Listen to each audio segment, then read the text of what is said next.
27 दिसंबर 2025।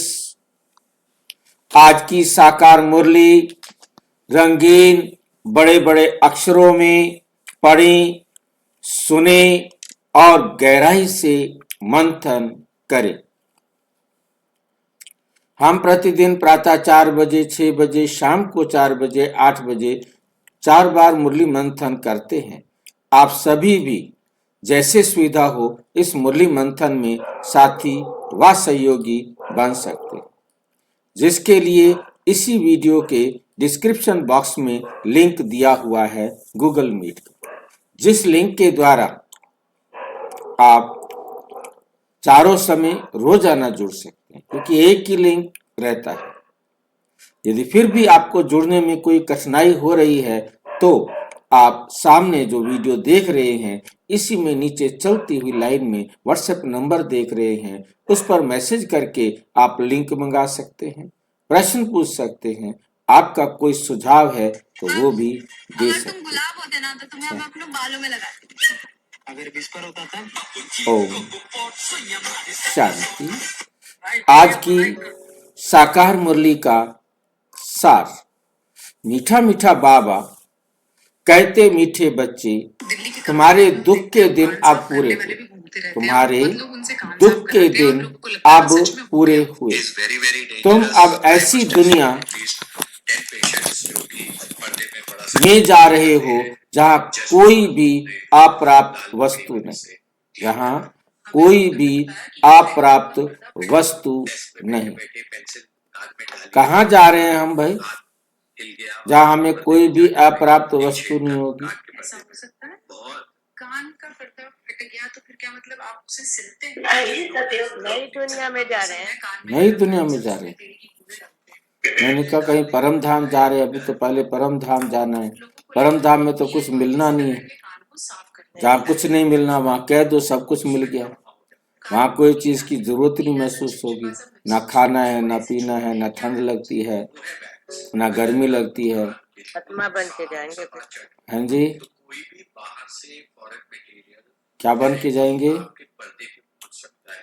कोई ऐसा तरीका है कि ये वाला हेडफोन आत्मा जाएंगे? आत्मा को आत्मा नहीं चाहिए, हम आत्मा जाएंगे वहाँ, परंतु ये कहते वहां कहते कोई अप्राप्त वस्तु नहीं।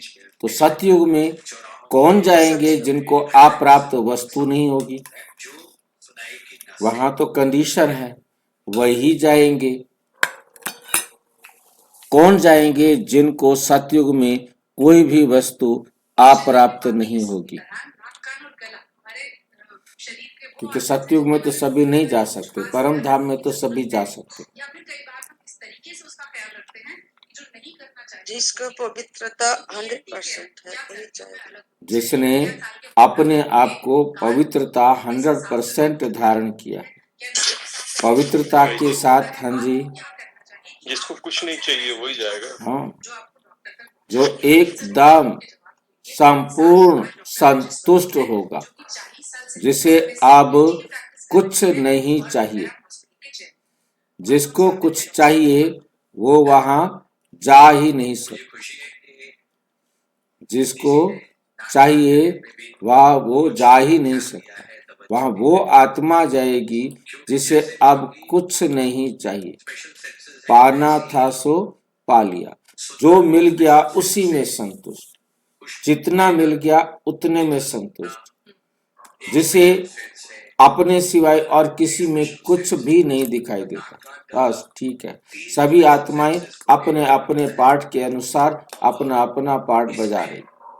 पता नहीं, मुझे किसी दूसरे के पाठ में देखना नहीं, वो क्या खाती है, क्या पहनती है, कहाँ जाती है, कहाँ नहीं जाती है, क्या करती है, क्या नहीं करती है। वो जो कुछ भी कर रहे हैं अपना ठीक पाठ बजा रहे हैं, मुझे टेंशन लेने की जरूरत क्यों है? किसी प्रकार का मुझे शक करने की जरूरत नहीं, किसी प्रकार की मुझे उनके साथ कंपेयर करने की जरूरत नहीं, क्योंकि उनके जो लक्षण हैं वो उनके हैं। उनके जैसा मैं नहीं बन सकता, मेरे जैसा वो नहीं बन सकता। पर उसे किसी भी प्रकार की कंपेयर करना, किसी भी प्रकार से किसी को भी अपने से ऊपर और नीचे समझना नहीं, उसको ये खत्म हो गया है। ये सब भी अभी हमको खत्म करना है।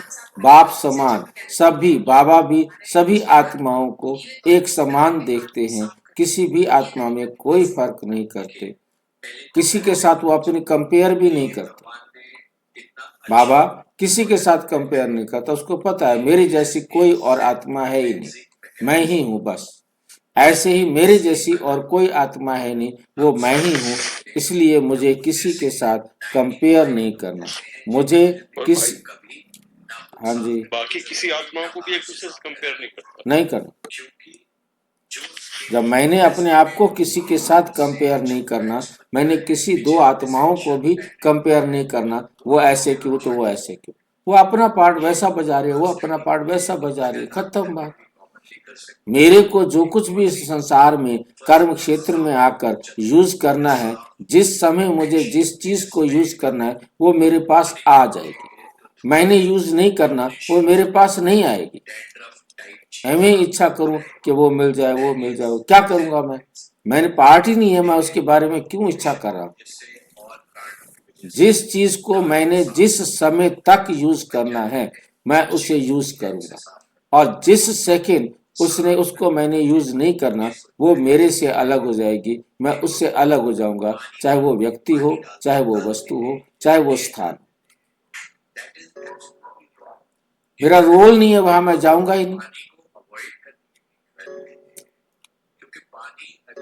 ये बात बहुत अच्छी तरह अपनी बुद्धि के अंदर हमें सेट कर देना है, तभी हम एकदम संतुष्ट आत्मा रह सकते हैं, और तभी हम ऐसी दुनिया में जा रहे हैं जहाँ कोई अप्राप्त वस्तु नहीं।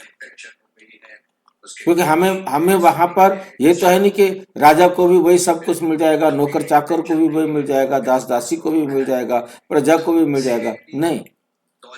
हर एक को वहां पर भी उनके पार्ट के अनुसार, उनके रोल के अनुसार मिलेगा।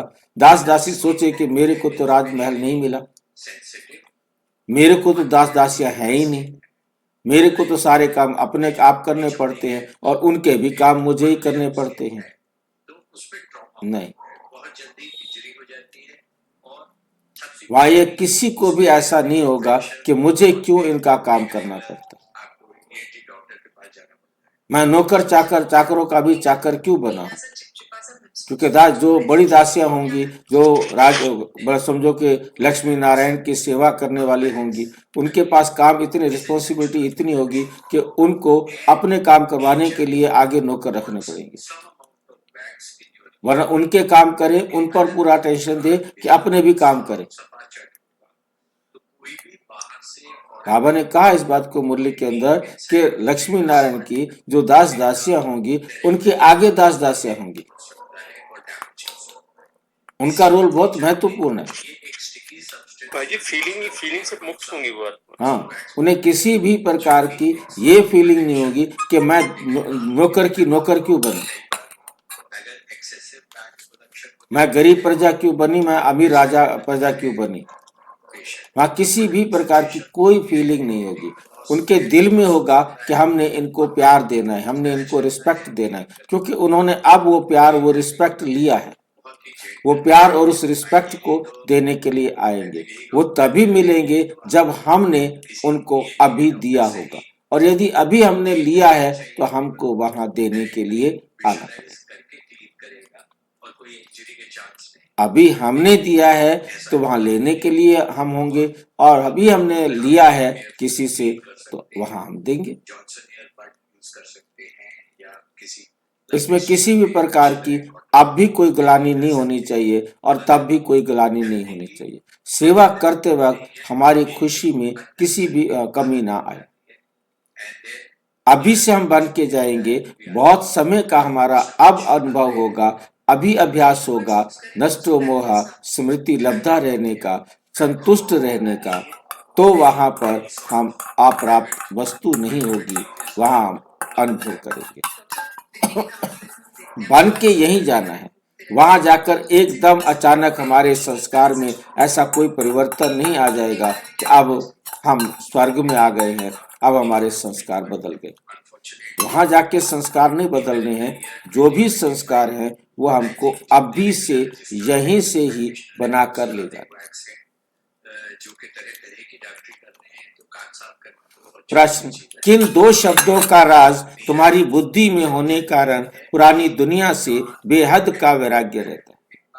किन दो शब्दों का राज तुम्हारी बुद्धि में होने कारण कहाँ होता है? कला और चढ़ती कला के कारण। किन दो शब्दों का राज तुम्हारी बुद्धि में होने कारण पुरानी दुनिया से बेहद का वैराग्य रहता है। हमें संसार की किसी भी चीज में मतलब राग नहीं होगा, अटैचमेंट नहीं होगा, प्रेम नहीं होगा, खिंचाव नहीं होगा। वो दो शब्द हैं उतरती कला और चढ़ती कला। ये सारा संसार का जो खेल है वो उतरती कला और चढ़ती कला का है। 5000 साल तक उतरती कला रहती है और 1 सेकंड में चढ़ती कला हो जाती है। जी डॉक्टर साहब, अगर कान बिल्कुल सूखा है तो क्या ये मान लेना चाहिए कि फंगल इन्फेक्शन होने का कोई चांस नहीं है? चढ़ती कला का राज तुम्हारी बुद्धि में है। तुम जानते हो आधा कल्प हम उतरते उतरते आए हैं, अभी चढ़ने का समय है। पूरा कल्प क्यों नहीं कहा बाबा ने, आधा कल्प क्यों कहा? जबकि उतरना तो हमारा उसी समय शुरू हो जाता है जिस समय हम इस संसार में आते हैं। पहला उतरना तो हमारा यही है कि हम परम धाम से नीचे उतरे, और वहीं से ही हमारा उतरना शुरू हो गया। और जैसे जैसे हम उतरते उतरते उतरते उतरते बॉटम में आ गए, तब परमात्मा आकर जो 99 ईयर्स के लिए यहाँ पर आते हैं, उस 99 ईयर्स में हर आत्मा को कितना समय मिलता है, कितना पार्ट मिलता है अपने आप को चढ़ने का। वो उतना अपने आप को क्या करते हैं, चढ़ती कला का पुरुषार्थ करते हैं। और अंत में क्योंकि तमो प्रधान शरीर होता है, आत्मा सतो प्रधान बनती जाती है। जब आत्मा बिल्कुल अपनी चरम अवस्था को प्राप्त कर लेती है, तब वो आत्मा परम धाम जाती है, जो उसकी अपनी स्टेज है।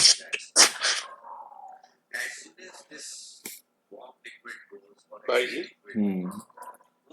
आधे समय तक उसको फीलिंग होता है कि मैं कुछ कमी महसूस नहीं होती आधे समय। फीलिंग तो देखो कभी नहीं होती, द्वापर में भी फीलिंग नहीं होती कि मैं नीचे गिरा हूँ, परंतु ये सबको फीलिंग होती है, हमेशा होती है। सत्युग में भी होती है कि हमारे जो पापा के पास गुण थे, शक्तियाँ थी, वो आज मेरे पास नहीं है। जो सुख और शांति मेरे दादाजी के पास थी, वो आज हमारे पास नहीं है। वो तो हम लोग भी फील करते भाई जी आज। वो सत्युग में भी फील करते। हम भी बचपन में जो दुनिया थी वो अब कहाँ है? बिल्कुल। तो ये फीलिंग तो हमेशा रहती है। एज गैप तो ये रहेगा ही रहेगा। बाप आए हैं। हाँ जी भाई जी, फील करना माना तो संकल्प में आता है, सतयुग में संकल्प में आएगा आएगा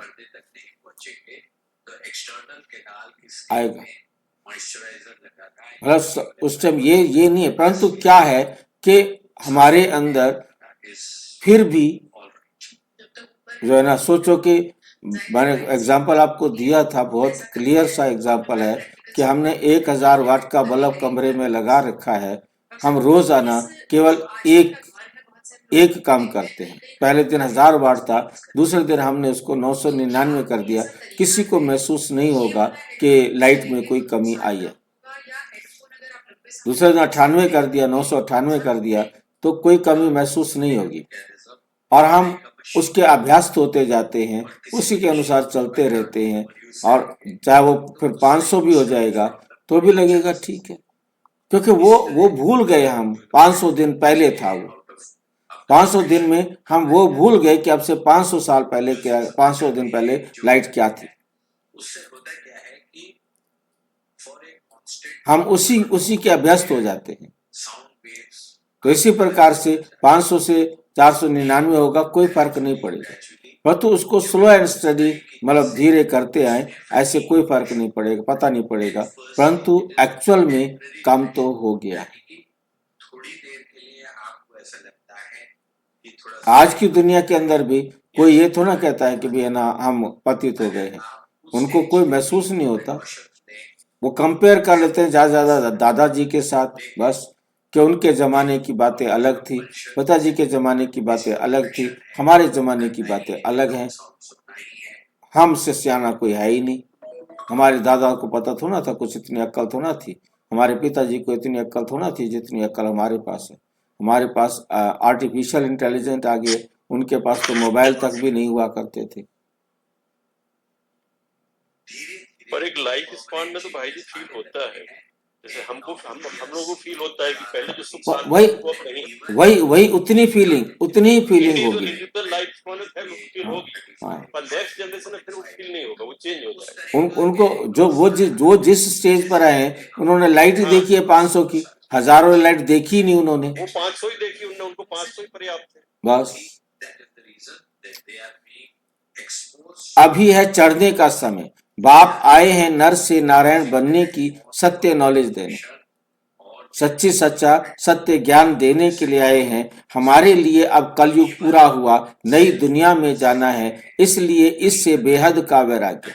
इसलिए इस दुनिया से हमें बेहद का वैराग्य है। हमें समझ में आ गया है हम किसी चीज से क्यों मोह रखें, क्यों रखें मोह, क्यों हम अपने आप को दुखी करें। ऐसी सलाह